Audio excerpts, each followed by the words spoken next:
सार्वार्धमागधीया भाषा मैत्री च सर्वजनता विषया सर्वर्थफलस्तवक प्रवालकुसुमोपशोभिततरुपरिणामा आदर्शतलप्रतिमा रत्नमयी जायते मही च मनोज्ञा विहरणमन्वेत्यनिलः परमानन्दश्च भवति सर्वजनस्य मरुतोऽपि सुरविगन्धव्यामिश्रायोजनान्तरं भूभागं व्युपशमितधूलिकण्टक तृणकीटकशर्करोपलं प्रकुर्वन्ति तदनुस्तनितकुमारा विद्युन्मालाविलासहासविभूषाः प्रकिरन्ति सुरविगन्धं गन्धोदकवृष्टिमाज्ञया त्रिदशपतेः।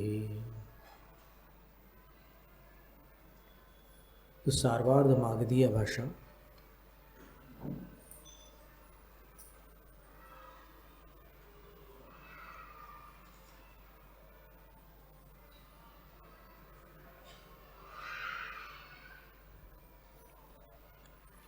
इसमें मागध देवों का योगदान रहता है। फिर मैत्री च सर्व जनता विषय, सब प्राणियों में जो मैत्री हो जाती है वो प्रीतिंकर देवों के निमित्त से होती है।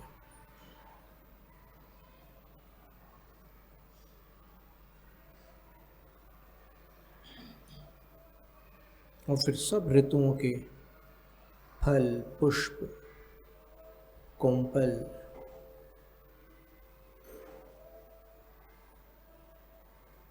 एक साथ होते हैं, ये भी देवातिशय है।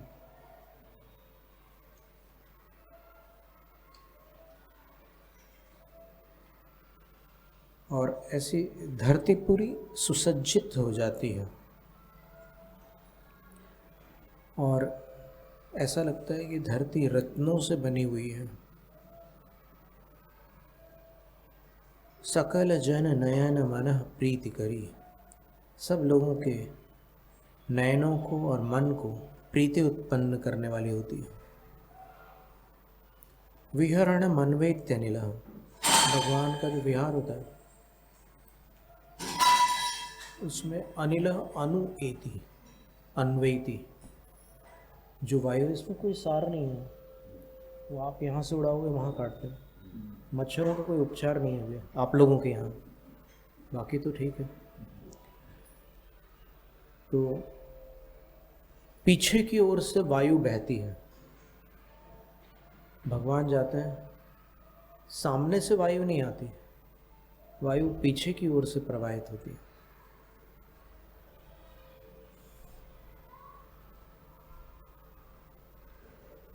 और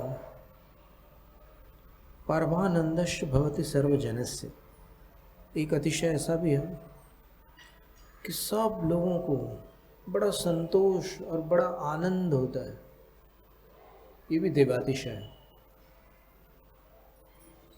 मरुतोऽपि सुरभिगन्धव्यामिश्रा, और जो वायु होती है उस समय वो सुगंधित वायु होती है। और योजनांतरम भूभागम व्युपशमित धूलि कंटक तृण कीटक शर्करोपलम प्रकुर्वन्ति, देवलोग एक योजन का जो भूमि खंड है, जहाँ जहाँ भगवान चलेंगे उनको घेर करके पूरा जो एक योजन का क्षेत्र है, उतने क्षेत्र में धूल नहीं उड़ सकती, वहाँ कांटे नहीं मिलेंगे, वहाँ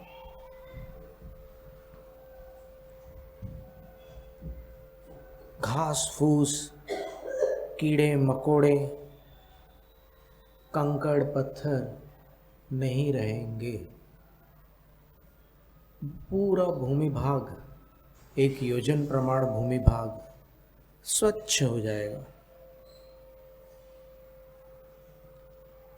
तदनु स्तनित कुमारा, फिर स्तनित कुमार, ये स्तनित कुमार शब्द आपने तत्वार्थ सूत्र के 4थे अध्याय में सुना होगा।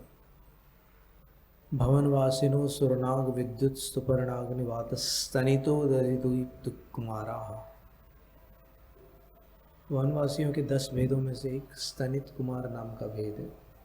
स्तनितम मेघ गर्जितम, कोश में देखो, अमर कोश में लिखा है, स्तनित शब्द का अर्थ होता है मेघ गर्जना। इन देवों को मेघ कुमार देव भी कहते हैं। तो ये क्या करते हैं? विद्युन्माला विलास हास विभूषा, इनकी वेशभूषा में बिजलियां चमकती है। ये इनका एक अलग प्रकार का विलास होता है, यानी हाव भाव विभ्रम विलास। फिर हास विभूषा, और इनके मुखड़ों पर बड़ी मुस्कान होती है, इन सब से विभूषित होते हैं ये। तो ये जो मेघ कुमार देव हैं, ये भगवान के देवकृत चतुर्दश अतिशयों में सुरभि गंधिम गंधोदक वृष्टिम त्रिदशपते आज्ञया प्रकिरंती, इंद्र की आज्ञा से ये लोग सुगंधित जल की वर्षा करते हैं, मेघ कुमार देव। और वो वर्षा ऐसे नहीं होती कि सब भीग करके परेशान हो जाए, उनको छतरी लगानी पड़े, ऐसा नहीं। अब आप छतरी की बात सुन करके सोचोगे कि अरे छतरी उस समय थोड़ी होती थी, छतरी तो अभी अभी का आविष्कार है। ऐसा नहीं है। क्षुल्लक अवस्था में, चतुर्थ काल में, जो नारद जी थे वो क्षुल्लक महाराज थे, तो वो छतरी रखते थे। जब आवश्यकता पड़ती है तब उसका प्रयोग वर्जित नहीं है। और अगर साधु छतरी का प्रयोग स्वीकार करते हैं, अस्वस्थ अवस्था में करते हैं तो प्रायश्चित नहीं है, स्वस्थ अवस्था में करते हैं तो प्रायश्चित है। चाहे धूप में या और किसी परिस्थिति में, अगर उनका स्वास्थ्य प्रतिकूल है तो फिर प्रायश्चित नहीं है, और स्वास्थ्य सही सलामत है तो फिर प्रायश्चित है।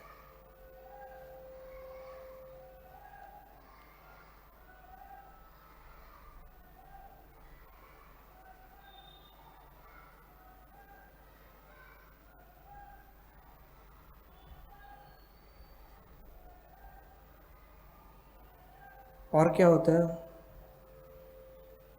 तो बोले कि वर पद्म राग केसर मतुल सुख स्पर्श हेम मय दल निचयम पादन्यासे पद्मम सप्तपुरः पृष्ठतश्च सप्त भवन्ति। स्वर्ण कमलों की रचना देवलोक करते हैं। जब भगवान विहार करते हैं तो भगवान तो गगन गमन कर रहे हैं, लेकिन नीचे जो रिक्त भाग है वहाँ पर स्वर्ण कमलों की रचना करते देवलोक। लेकिन उसके बीच वाला भाग जो होता है वर पद्मराग केसर, स्वर्ण के कमल के अंदर एक कर्णिका होती है पीली वाली बीच में, तो वो जो पीला वाला भाग है कमल का, वो पद्मराग मणियों से निर्मित होता है, और कमल जो होते हैं स्वर्ण के होते हैं। और अतुल सुख स्पर्श, कोई सोचेगा कि कमल का जो निर्माण है वो स्वर्ण से हुआ है, तो छूने में तो मेटेलिक लगता होगा, धातु जैसा कठोर लगता होगा। तो फिर उसमें कह रहे हैं कि नहीं, अतुल सुख स्पर्श, अतुलनीय सुखकारी उसका स्पर्श होता है। और हेममय दल निचयम, उसकी पंखुड़ियों का समूह जो होता है वो स्वर्णमय होता है।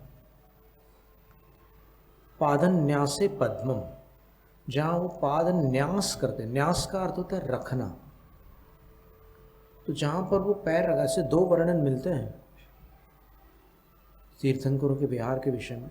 एक वर्णन ऐसा होता है कि जिसमें उनके पैर ऐसे चलायमान हो रहे हैं, ये बात दृष्टिगोचर नहीं होती, दोनों पैर विचित्र रीति से आगे बढ़ते जाता है। लेकिन यहाँ दूसरा जो वर्णन है उसमें ये बता रहा है कि जहाँ वो पैर रखते हैं, पादन्यास से जहाँ पर पैर रखते हैं वहाँ पद्मम, एक कमल रहता है। और सप्तपुरः पृष्ठतश्च सप्त, 7 आगे रहते हैं, 7 पीछे भी रहते हैं। और ऐसे पूरी कुल मिलाकर 32 पंक्तियां होती हैं। बीच वाले कमल को घेर करके, जहाँ बीच वाले कमल पर तो भगवान श्री के चरण हैं, तो उसको घेर करके ऐसे 32 पंक्तियां हैं। अब भगवान को जहाँ भी जिस पंक्ति पर जाना हो वो जा सकते हैं। तो 32 पंक्तियां हैं वहाँ पर, और प्रत्येक पंक्ति में 7 कमल हैं। तो कुल कमल कितने होंगे? तो 7 को 32 से गुना करो, 224। और जिस कमल पर भगवान के चरण हैं उसको और जोड़ दो, तो कुल मिलाकर पूरे 225 कमल होते हैं। और इतना सुंदर लगता है वो दृश्य। जैसे ही भगवान एक कदम आगे बढ़ाते हैं तो पीछे वाले कमल पूरे विलुप्त हो जाते हैं और एकदम सामने उनकी संरचना हो जाती है। एक एक कदम आगे बढ़ते जाता है, वो सर्कल कभी बिगड़ता नहीं है, क्योंकि एक कदम आगे बढ़ेंगे तो आगे 6 हो जाना चाहिए ना, और पीछे 8 हो जाने चाहिए। लेकिन ऐसा कभी भी प्रसंग आ नहीं सकता, क्योंकि देवों की व्यवस्था है। एकदम वो सामने हमेशा साथ रहेंगे और पीछे भी हमेशा साथ रहेंगे। ऐसे गोल आकृति बनी रहती है और भगवान आगे बढ़ते चले जाते हैं। फिर अगर कहीं मुड़ना होता है तो उस दिशा में वो पूरी कमल रचना चलती है। अभी जैसे आजकल जो डिजिटल लाइट्स आते हैं, पहले तो पूरा मैकेनिकल चलता था, तो ऊपर छत पर वो रखना पड़ता था पूरा, और फिर वहाँ से सेटिंग होती थी तो पूरे लाइट ऐसे चालू होते थे, बंद होते थे। तो इसमें भी ऐसा ही होता है, जैसे वो बंद हो गया लाइट तो फिर ऐसा लगता है कि कोई लाइट से बनने वाली आकृति आगे चल रही है और पीछे यद्यपि सारे बल्ब्स यथावत है, तो ऐसा लगता था कि पीछे के सब गायब हो गए और वो आगे बढ़ता जा रहा है। तो वैसे यहाँ पर क्या होता है कि ये पूरा ही गायब ही हो जाता है पीछे वाला, और वो पूरे आगे हो जाता है। तो कैसे होता होगा ये, हो सकता है आज के कंप्यूटराइज्ड युग में ये बात दिखाई जा सकती हो और अच्छा रोचक हो जाएगा अगर इतना सा अगर दिखा दिया जाए कंप्यूटर में उसको सेट करके। वो एक कदम आगे बढ़ा रहा है, वो जितना नेचुरल लगे उतना अच्छा लगेगा। नहीं तो अपन ऐसे डेमो के लिए तो ऐसे दिखा सकते हैं कि, पर वो डेमो को देखने में वो बुद्धि में तो चला जाएगा, पर हृदय में जाने के लिए उसको एकदम ही प्राकृतिक दिखाना पड़ेगा। तो वैसा हो सकता है।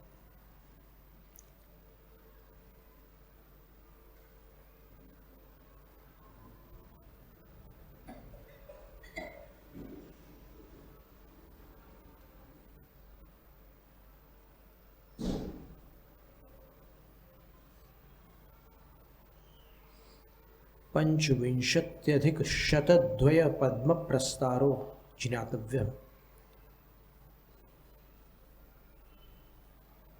25 अधिक 200 कमलों का वो विस्तार जानना।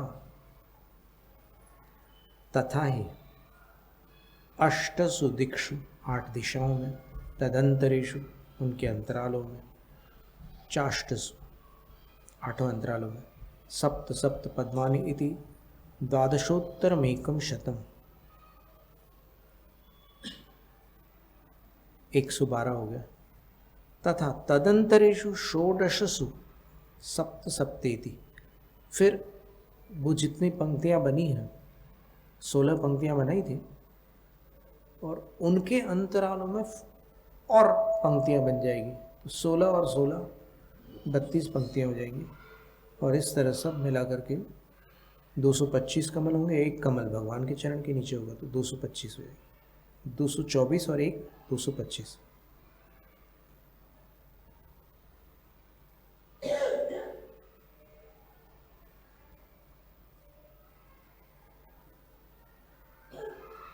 फिर एक और विकल्प बताया उसमें कि कभी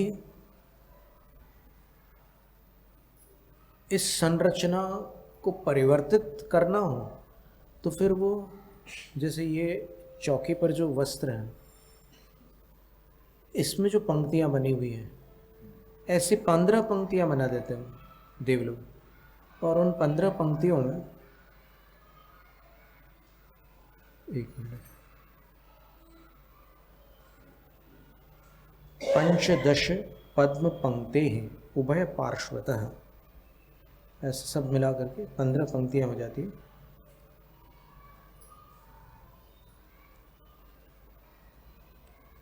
और उसमें भी 7 आगे 7 पीछे, 7 आगे 7 पीछे।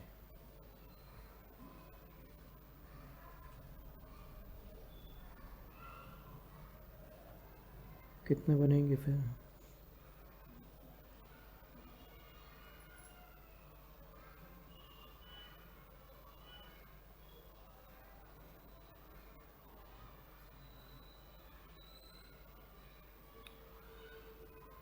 To 25/15।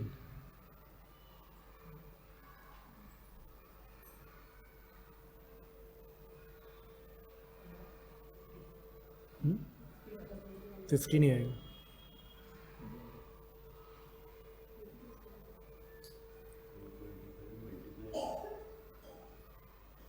To 25 divided by 15।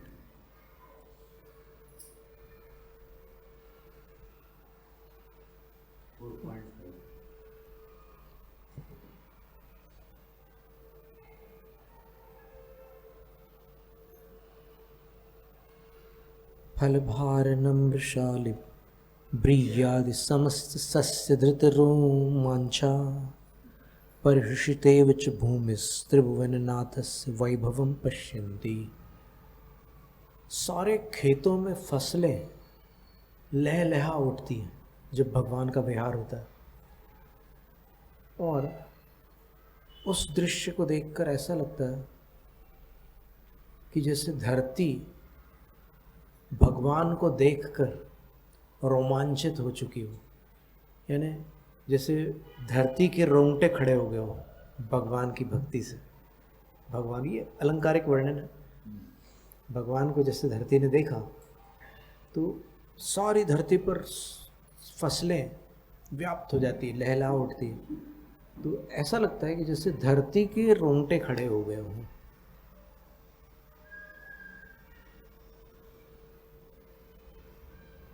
शरदुदय Vimal सलिलम sir इव गगनं विराजते विगतमलम जहति च दिशस्ति मेरी काम विगत रजः प्रवृत जिम्मता भावं सद्य।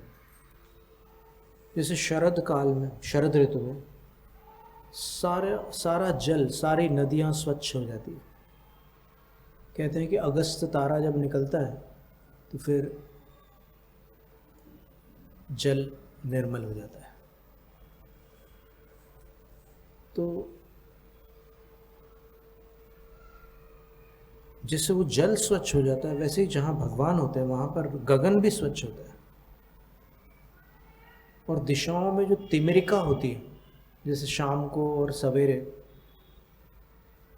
आप बीच वाला आकाश देखोगे तो आपको नीला दिखेगा, लेकिन किनारों वाला आकाश देखोगे, होराइजन वाला, क्षितिज वाला जो आकाश आप देखेंगे तो वहाँ पर आपको थोड़ा अंधियारा दिखेगा। तो वो जब भगवान विहार करते हैं तब वो अंधियारा नहीं रहता, छट जाता है। ये भी एक अतिशय है। एते त्वरितम् ज्योतिर्वन्तर्दिवौकसाममृतभुजः कुलशुभदाज्ञापनया कुर्वन्त्यन्ये समन्ततो व्याह्वानम्।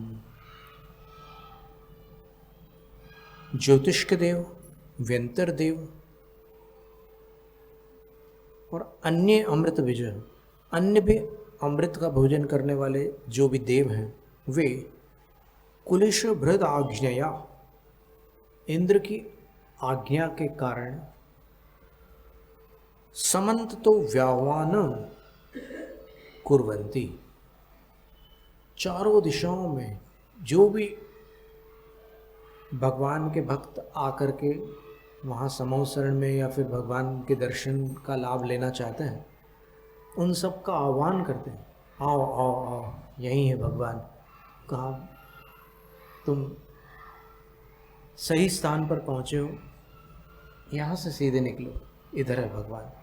तो वो सबका स्वागत करते हैं, देवलोग सबका स्वागत करते हैं। फिर और क्या होता है?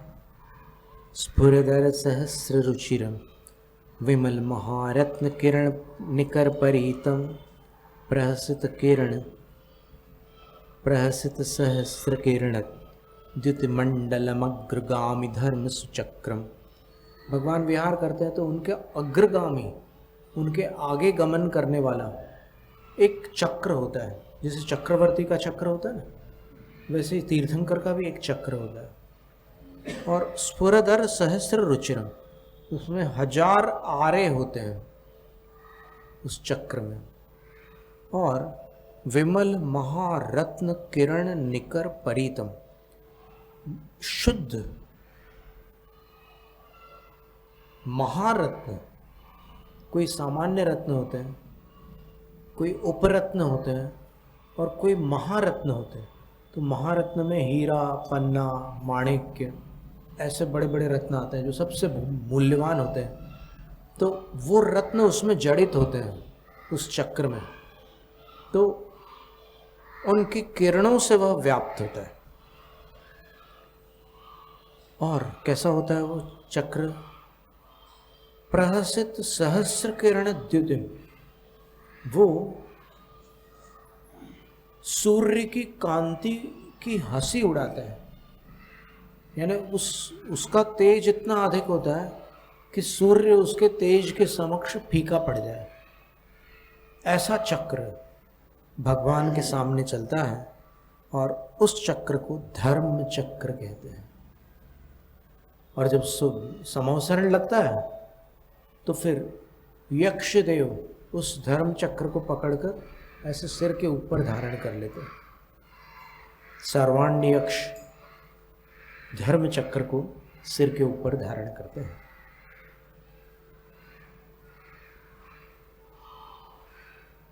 इत्यष्टमंगलंच स्वादर्श प्रभृत भक्तिराग परितैः उपकल्प्यन्ते त्रिदशै रेतेऽपि निरुपमाति विशेषाः।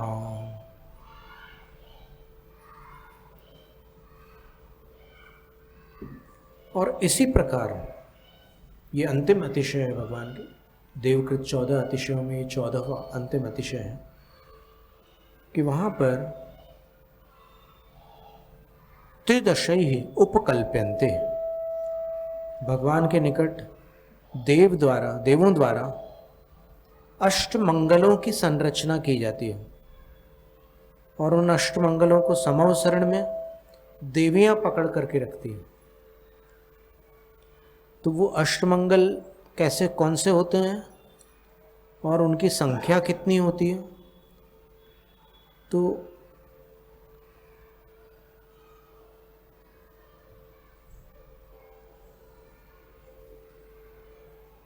निरुपम होते हैं वो, उसकी कोई उपमा नहीं की जा सकती। तो वो अष्टमंगल, उनमें सबसे पहला है छत्र। ये सावधानी से सुनिएगा क्योंकि वर्तमान युग में अष्टमंगलों में एक मंगल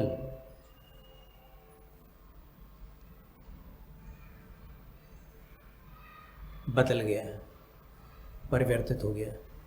तो इसको आप ध्यान से सुनना, शास्त्र क्या कहते हैं। और ये बात तिलोई पंडित्य में भी आती है, ये बात अन्य स्थानों पर भी आती है। तो अभी आप ये सुनिए, एक पहला तो है छत्र है अष्टमंगल में। कई मंदिरों में ऐसे अष्टमंगल बने रहते हैं, तो उसमें सबसे पहला मंगल है छत्र। दूसरा है ध्वज। एक मंदिर के शिखर वाला ध्वज अलग होता है और ये अष्टमंगल वाला ध्वज अलग होता है। फिर कलश है, कलश भी एक मंगल है। उस पर पल्लव भी होंगे, उसके ऊपर श्रीफल, श्रीफल का अर्थ आप जानते हैं, नारियल नहीं होता है श्रीफल, बल्कि नारियलों में सैकड़ों नारियलों को निकालने के बाद कोई एकाध नारियल ऐसा निकलता है जिसमें एक आँख होती है, तो एकाक्षी नारियल को श्रीफल कहते हैं। तो अष्टमंगल में कलश के ऊपर वो श्रीफल होता है, एकाक्षी नारियल। और अष्टमंगल में और क्या आएगा? चामर, जिसको अपन चंवर बोलते हैं, संस्कृत में उसको चमर भी बोलते हैं और चामर भी बोलते हैं, दोनों रूप बनते हैं। उसका कारण है कि एक चमरी मृग होता है बंगाल के सुंदर वन में। वो चमरी मृग एक प्रकार का हिरण है, या एक प्रकार थोड़ी ऊंची आकृति उसकी, जैसे नीलगाय होती है ना, रोज़ वगैरह। तो वो चमरी मृग की जो पूंछ होती है उसके बालों से चंवर बनते हैं। जो ओरिजिनल चंवर आते हैं, असली चंवर, वो चमरी मृग की पूंछ के बालों से बनते हैं। इसलिए चंवर को चमरी मृग की बालों से बनने के कारण चमर बोलते हैं उसको चामर बोलते हैं।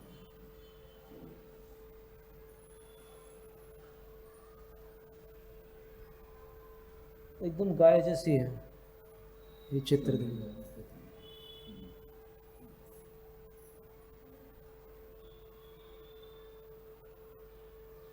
आज ओम की ध्वनि चल रही है एम्पलीफायर से।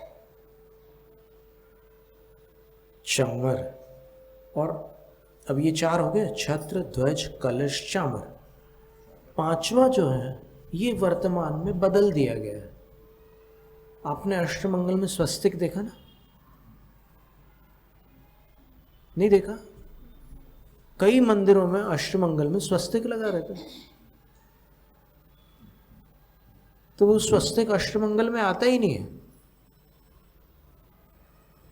पर न जाने क्यों लोगों ने स्वस्तिक लगा दिया। ठीक है, कोई बात नहीं।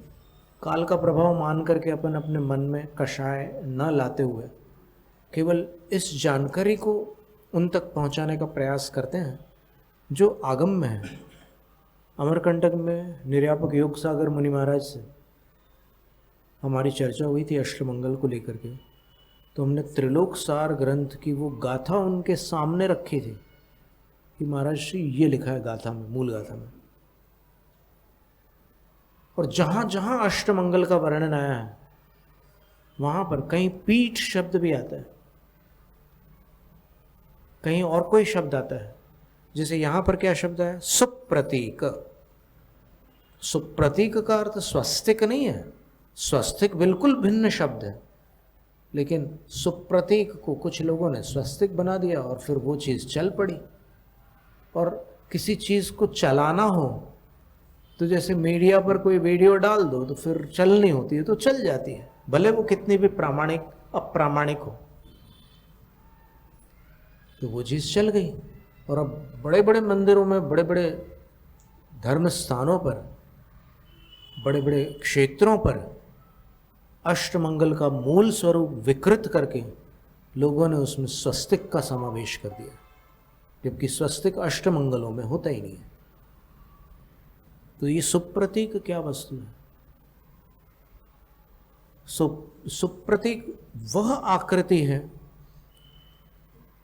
जिसको क्षेपिणी भी कहते हैं, जिसको हिंदी भाषा में ठोना कहते हैं। ठोना, जब अपन भगवान की अर्चना करते हैं या फिर चौके में गुरुओं की अर्चना करते हैं, तब एक आसन होता है, एक पीठ होता है, वो थोड़ा ऊंचा होता है। वह मूल विधि ये है, आप थाली में कर लो या आपका शॉर्टकट हो सकता है। आप सब अपनी सुविधा भोगी बन चुके हैं। कोई भी धर्म ठीक से आगमोक्त नहीं करना चाहता, अपनी सुविधा के अनुसार करते हैं लोग। तो वो थोड़ा ऊंचा रहता है स्थान। फोटो हो तो फिर दिखा सकते हैं। इसको स्थापना भी बोलते हैं। तो वो अष्टमंगल में एक है।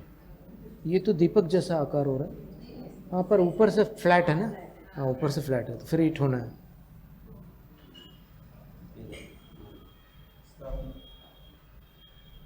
हाँ ये वाला है, इसको एनलार्ज करो, ये है।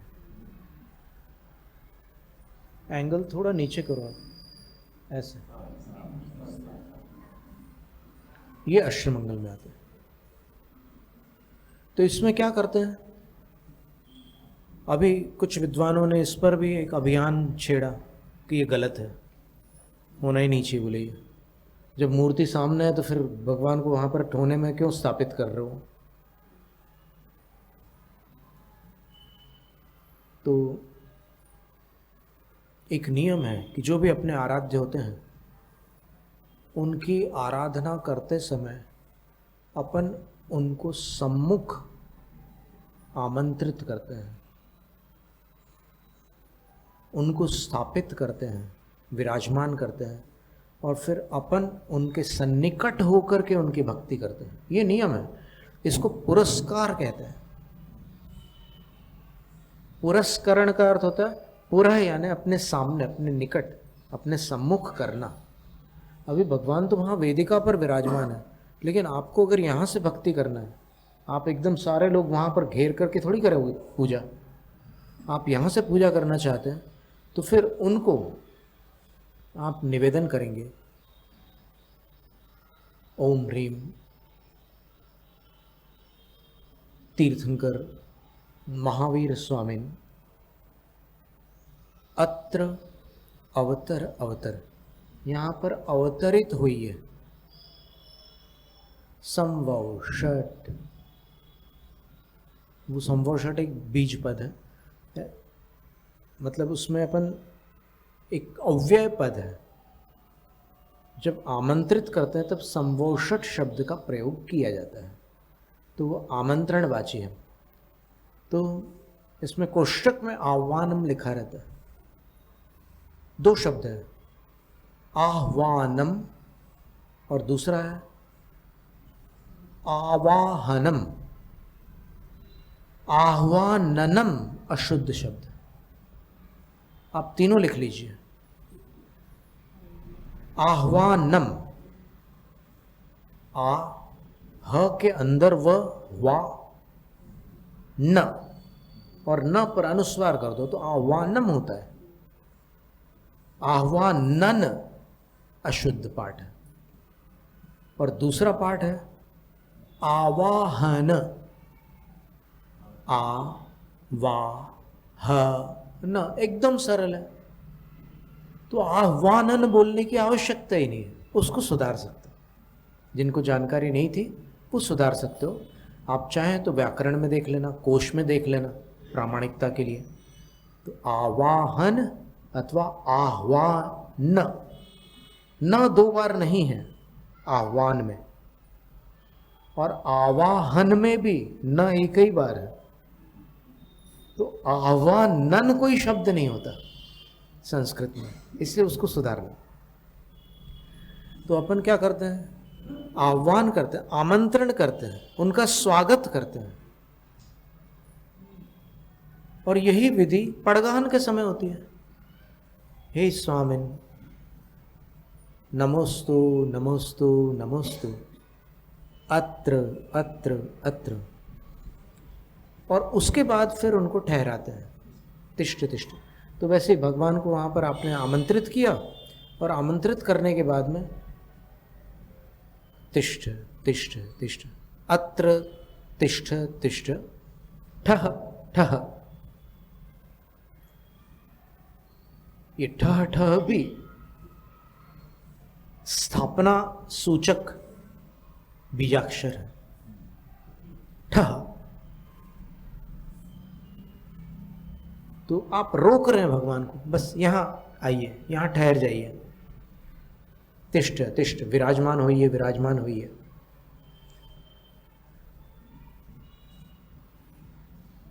और फिर एक तीसरी पंक्ति और बोलते हैं, ओम ह्रीम महावीर स्वामी नत्रावतरावतर संभोषट आह्वानम।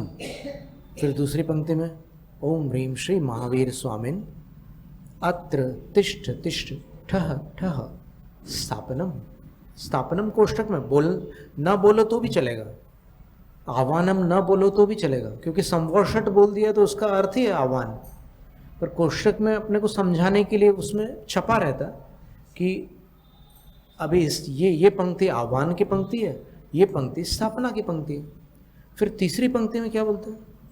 ओम ह्रीम श्री महावीर स्वामिन अत्र मम सन्निहितो भव भव वषट। सन्निधिकरण, ये सन्निधिकरण है, मतलब आप यहाँ पर मुझे अपना सानिध्य प्रदान करिए। वहाँ वेदी में आप थोड़े दूर पड़ रहे हैं मेरे से और मैं आपकी पूजा करना चाहता हूँ, तो मुझे आप अपना सानिध्य प्रदान कीजिए। अब वसुनंदी श्रावकाचार्य में एक गाथा है कि इस हुंडावसर्पणी काल में अतदाकार स्थापना नहीं करनी चाहिए। अतदाकार का अर्थ होता है कि ये अपन ने जो स्थापना की भगवान की उसमें ठोने में, वो चावल पुष्प आदि से की स्थापना, तो वो अतदाकार है, क्योंकि उसका आकार भगवान जैसा नहीं है। और तदाकार स्थापना मूर्ति में है, क्योंकि मूर्ति का आकार भगवान से मिलता जुलता है। तो हुंडावसर्पणी में अतदाकार स्थापना नहीं करनी चाहिए, ऐसा लिखा। तो इस गाथा को लेकर, वसुनंदी श्रावकाचार्य की इस गाथा को लेकर कुछ विद्वान अपने शिविरों में कहते हैं कि देखो वसुनंदी श्रावकाचार्य में लिखा है कि ये स्थापना नहीं करनी चाहिए। देखो, अपने मतलब की बात बताने के लिए वो गाथा दे रहे हैं। वसुनंदी श्रावकाचार्य में और जो कुछ भी लिखा हुआ है वो मान्य नहीं है उनको। पूज्य निर्यापक मुनिराज अभय सागर महाराज श्री ने कहा था इस प्रवृत्ति को देखकर कि देखो, प्रमाण उस ग्रंथ का दो जो पूरा मान्य हो। उसकी एक बात मान्य है तो फिर प्रमाण दे रहे हो, दूसरी बात अमान्य है तो फिर उसको छुपा रहे हो। उस गाथा की बात कभी करोगे नहीं। तो वसुनंदी श्रावकाचार्य में जो पूजा विधि दी है वो तुम्हें मान्य नहीं है, तो वो कभी बताओगे नहीं पब्लिक को, और ये बताओगे कि ठोने में स्थापना नहीं करनी चाहिए।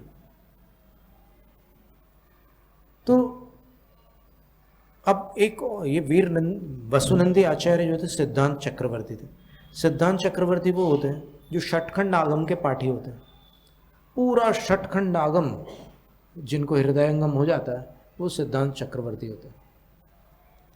तो आचार्य नेमिचंद्र सिद्धांत चक्रवर्ती भी आपने नाम सुना हो, जिन्होंने विसट्ट कंदोट दलाणुयारम, विसट्ट कंदोट दलाणुयारम सुलोयणं चंद समान तुंडम घूणाजियं चंपयपुप सोहम तम गोमटेसम प्रणमामि नित्यम। ये जिन्होंने लिखा, जिन्होंने गोमट सार, जीव कांड, कर्म कांड, जिन्होंने त्रिलोक सार, जिन्होंने लब्धि सार, जिन्होंने क्षपणासार ग्रंथ की रचना की, जिन्होंने कम्म पयड़ी ग्रंथ की रचना की, वो नेमिचंद्र सिद्धांत चक्रवर्ती। फिर अभयचंद्र सिद्धांत चक्रवर्ती भी हुए हैं। ऐसे बहुत सारे सिद्धांत चक्रवर्ती हुए हैं। तो वसुनंदी सिद्धांत चक्रवर्ती ने मूलाचार ग्रंथ की टीका लिखी। वसुनंदी सिद्धांत चक्रवर्ती ने प्राकृत भाषा में वसुनंदी श्रावकाचार लिखा। तो उसमें यह गाथा है कि हुंडावसर्पणी काल में अतदाकार स्थापना नहीं करनी चाहिए, क्योंकि यहाँ पर बहुत सारे मतांतर उत्पन्न हो गए हैं काल के प्रभाव से। तो इसलिए वो अतदाकार स्थापना को देखकर भ्रांति उत्पन्न हो जाती है। गाथा में ये लिखा हुआ है। लेकिन अब बात यह है कि ठोने में जब अपन चावल या पुष्पों में भगवान की स्थापना कर रहे हैं तो उसमें तो कोई भ्रांति उत्पन्न नहीं हो रही ना, उसमें कोई भ्रम हो रहा है। अपन जान रहे हैं कि अपन ने भगवान को यहाँ पर आमंत्रित किया है, तो फिर इन द्रव्यों में कुछ काल के लिए अपन ने भगवान को बुलाया, परमानेंट नहीं बुलाया। तो वीरनंदी सिद्धांत चक्रवर्ती ने आचारसार ग्रंथ के स्थापना सत्य प्रकरण में और स्थापना निक्षेप प्रकरण में दो स्थानों पर स्पष्ट लिखा है, अक्षत आदिषु अयम चंद्र प्रभ जिनेन्द्र इति स्थापना स्थापना सत्यम इति स्थापना स्थापना निक्षेप। ये बात उन्होंने लिखी है।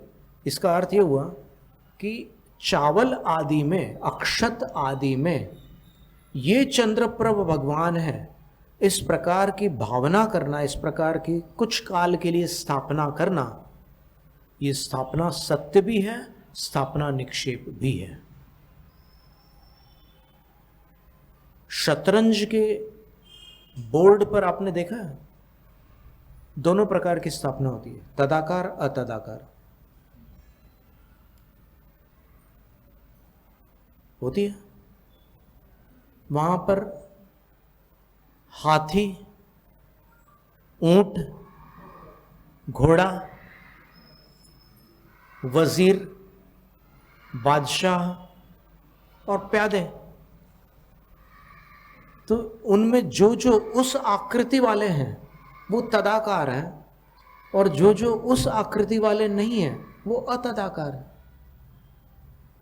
तो इसी तरह जो वसुनंदी सिद्धांत चक्रवर्ती कह रहे हैं कि हुंडा और सरपड़ी में अतदाकार स्थापना नहीं करना, ये किस अपेक्षा से कह रहे हैं, वो अपेक्षा समझना आवश्यक है।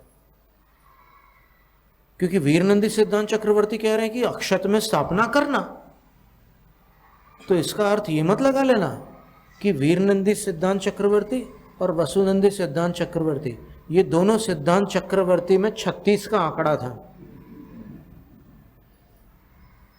यानी एक कांग्रेस और एक भाजपा वाले थे, ऐसा उल्टा अर्थ मत लगाना।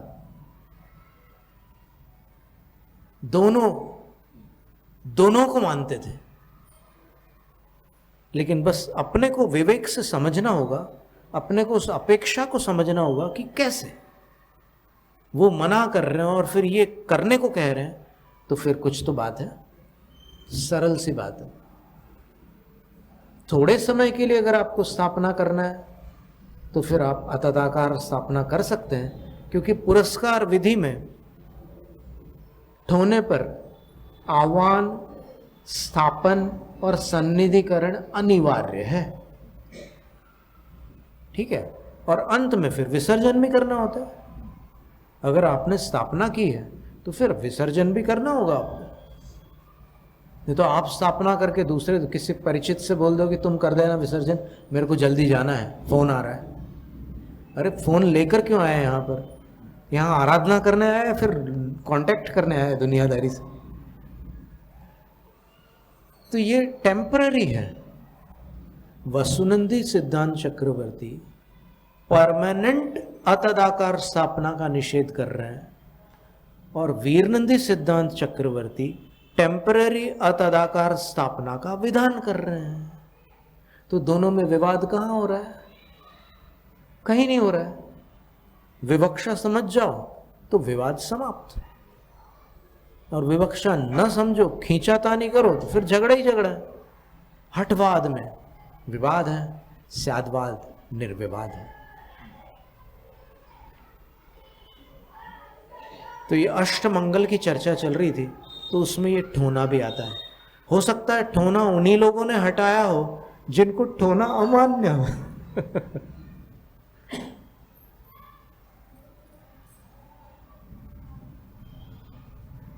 पर ऐसा नहीं है, ये विधि समझनी होगी। पहले पुरस्कार करते हैं फिर सत्कार करते हैं। आप तत्वार्थ सूत्र के 9वें अध्याय में देखोगे तो सत्कार पुरस्कार शब्द मिलेगा आपको। ध्यान है आपको? 22 परिश्रमों वाला सूत्र, शुद्ध पिपासा शीतोष्ण दंश मशक नाग्नारत स्त्रीचर्या निषिद्ध शया क्रूशवद याचना लाभ रूप तृण स्पर्श मल सत्कार पुरस्कार प्रज्ञा ज्ञान दर्शनानि। सत्कार पुरस्कार लिखा है। पर जब आप विधि करोगे तो पहले पुरस्कार करोगे बाद में सत्कार। तो लिखा वैसा क्यों है? जो क्रिया है उससे विपरीत क्रम में सूत्र क्यों बना है? तो उसका सरल सा उत्तर है कि सूत्र में एक नियम होता है कि जिस शब्द में अक्षर कम होते हैं उसको पहले लिखना पड़ता है। और जिस शब्द में अक्षर अधिक होते हैं उसको बाद में लिखा जाता है। तो पुरस्कार में 4 अक्षर है, सत्कार में 3 है, तो सत्कार पहले लिख दिया, पुरस्कार बाद में है। और जब आप विधि करोगे तो क्या होगा, पहले पुरस्कार करोगे फिर सत्कार करोगे, पहले आह्वान स्थापन सन्निधिकरण करोगे और उसके बाद में जलादि द्रव्यों से, आप अष्ट द्रव्यों से पूजा करोगे उस पूजा को। और पूजा में जयमाला और मिला लो। जयमाला क्या वस्तु है, भगवान ने जिन जिन पर विजय प्राप्त की है उसका बखान करना जयमाला है। अर्थात जयमाला भगवान का गुणानुवाद है। तो पूजा और जयमाला को मिलाकर सत्कार कहते हैं।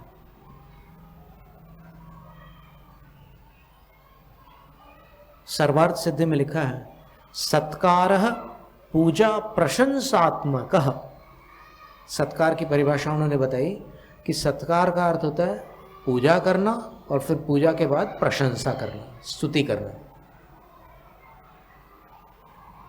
तो देखो 3 विधियां हुई। पहले आपने आह्वान स्थापन सन्निधिकरण किया, पुरस्कार विधि हुई, फिर उसके बाद आपने सत्कार किया तो उसमें पूजा और जयमाला पड़ी। इसके बाद और भी कुछ क्रियाएं हैं, आपको जप भी करना होगा। जयमाला के बाद आपको जप भी करना होगा, फिर स्वाध्याय और ध्यान भी करना होता है। तो ऐसे ये पूरी प्रातःकालीन आराधना विधि संपन्न होती है। तो ये 5वां जो मंगल है वो है सुप्रतीक, जिसका अर्थ है ठोना अथवा स्थापना अथवा क्षेपिणी। फिर 6ठा जो मंगल है वो है भृंगार। भृंगार का अर्थ झारी है। झारी उस कलश को कहते हैं जिसमें ऐसे टोटी निकली रहती है किटली के समान, उसको झारी कहते हैं। और जो कलश ऐसे जिसमें से ऊपर से धार होती है वो कलश है, जिसमें टोटी से धार निकलती है वो भृंगार अर्थात झारी है। ये भी एक मंगल है। इसके बाद कितने हो गए ये? छत्र, ध्वज, कलश, चामर, सुप्रतीक, भृंगार, ताल। अच्छा, इसके पहले उन्होंने प्रारंभ में दर्पण शब्द और दिया है, तो दर्पण को आदि लेकर के ये 7 और जोड़ लेना, तो छत्र दूसरे नंबर पर है। पहला मंगल द्रव्य दर्पण है। कहते हैं कि शयन कक्ष में दर्पण नहीं रखना, भोजन कक्ष में हमेशा दर्पण रखना, ऐसा नियम है। दर्पण रखोगे तो पता चल जाएगा कि भोजन में कोई शरारत तो नहीं कर रहा। राजाओं के यहाँ दर्पण होते थे ना भोजन कक्ष में, तो कोई कुछ मिलावट करे या तो उसको बाहर से मिलावट करके आना पड़ेगा, अंदर अगर मिलावट करना चाहेगा तो दर्पण में पकड़ा जाएगा। और वैसे भी दर्पण भोजन कक्ष में बताया गया है और शयन कक्ष में उसका निषेध। शयन कक्ष में दर्पण और जल और पौधे, इन 3 का निषेध है कि जहाँ भी आप सोते हैं वहाँ पर पौधे नहीं होना, वहाँ पर पानी नहीं होना और वहाँ पर दर्पण नहीं होना। अगर दर्पण है तो उसको ढाक दो, प्राय बेडरूम में वो अलमारी वाला दर्पण तो रहता ही है, तो उसको ढाक दो। और जो अपने वस्त्र होते हैं, वस्त्र और पैरों में पहनने की कोई भी चीज, मोजे, जूते, चप्पल, ये कभी आगंतुकों की दृष्टि में ना आए, अन्यथा वास्तु दोष होता है। अपने कपड़े जो आप पहने हो वो देख सकता है कोई, लेकिन जो आपके दूसरे कपड़े हैं जो पहने नहीं हैं आप, उस पर किसी की नजर न पड़े, ऐसा बताते हैं। अब आपने सूखने डाले वहां पर कोई देखे वो बात अलग है, घर की बात है। तो अंतिम जो मंगल है वो ताल है। ताल का अर्थ होता है व्यजन, व्यजन का अर्थ होता है हाथ पंखा। यहाँ पर चौके में है ना, ऐसे घुमाते भी हैं और फिर ऐसे ऐसे भी करते हैं, हाथ पंखा, वो भी एक अष्टमंगलों में एक मंगल है। तो इस तरह ये देवकृत 14 अतिशयों का वर्णन यहाँ पूर्ण होता है। कुल मिलाकर 34 अतिशयों का वर्णन यहाँ पर आज संपन्न हुआ। जैनम जयतु शास्त्र।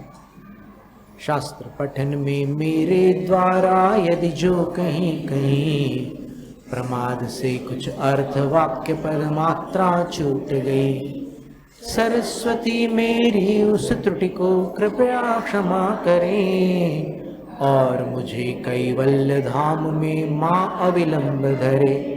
वांछित फलदात्री चिंतामणि सदृश मात तेरा, वंदन करने वाले मुझको मिले पता मेरा। बोधि समाधि विशुद्ध भावना आत्म सिद्धि मुझको मिले और मैं पा जाऊं मां मोक्ष महासुख।